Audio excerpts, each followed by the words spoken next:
अरे माई हो माई, माई भीतरे करी जवा फाटत बाटे हो माई। अरे माई कैसे मुहवा देखाई बहो माई। कैसन हरदम दे भौजी कैसन थूँ।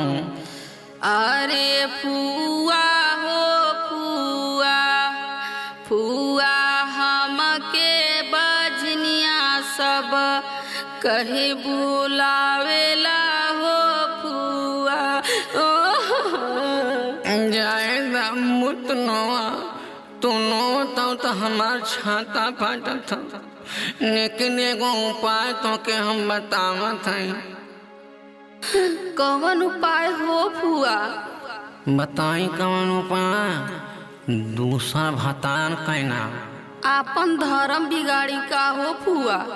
हम तो के फायदा वाली बात बताओ थे तो धर्म नहीं के ढोवा। केहू के कैसे कहब हो फुआ, हमरा लाज लगत। अरे हमसे पूछा, हम बताई। हम खुद 5-6 मर्द नखने हैं, वही में से कह दे तो कौनो न कौनो तो हर दुख सुख सुनी नहीं है।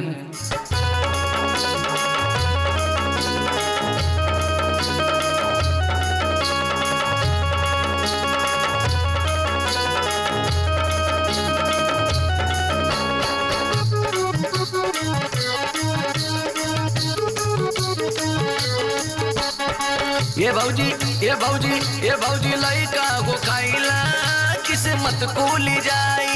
ये भौजी लइका हो खाइला किस्मत खुली जाई।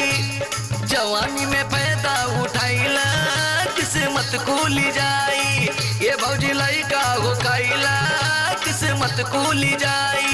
ये भौजी लइका हो खाइला किस्मत खुली जाई।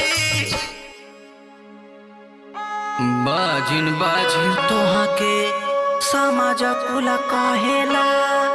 बाजिन बाजिन तोहा के समाज कुला कहेला।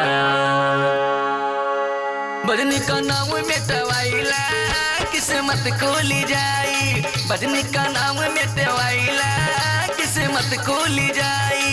ये भौजी लइका गो काइला किस्मत खुली जाई।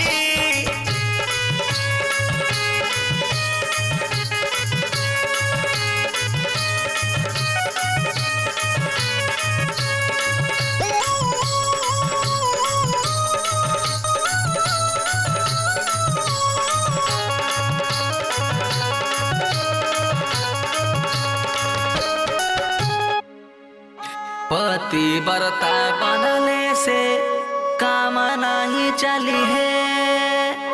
पति बरता बनले से काम नहीं चली है।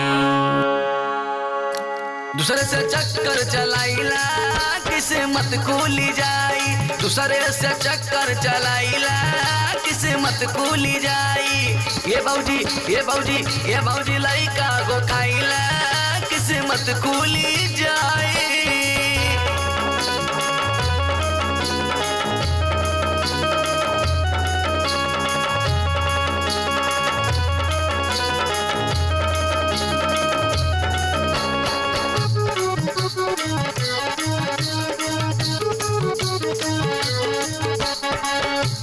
द्वापर में द्रौपदी के पाचा पाती रहले। द्वापर में द्रौपदी के 5 पति रहले। दर्जन बर्तुआऊ बनाइला किस्मत खुली जाई। दर्जन बर्तुआऊ बनाइला किस्मत खुली जाई। ये भौजी लइका गो खाइला किस्मत खुली जाई।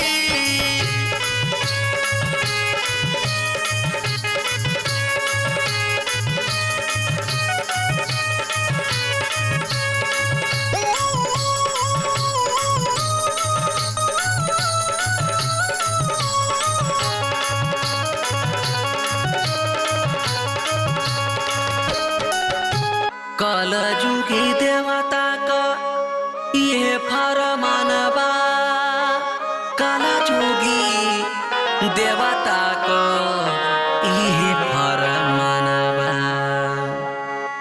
हर किस पगला के पटियाइला किस्मत खुली जाई, हर किस पगला के पटियाइला किस्मत खुली जाई।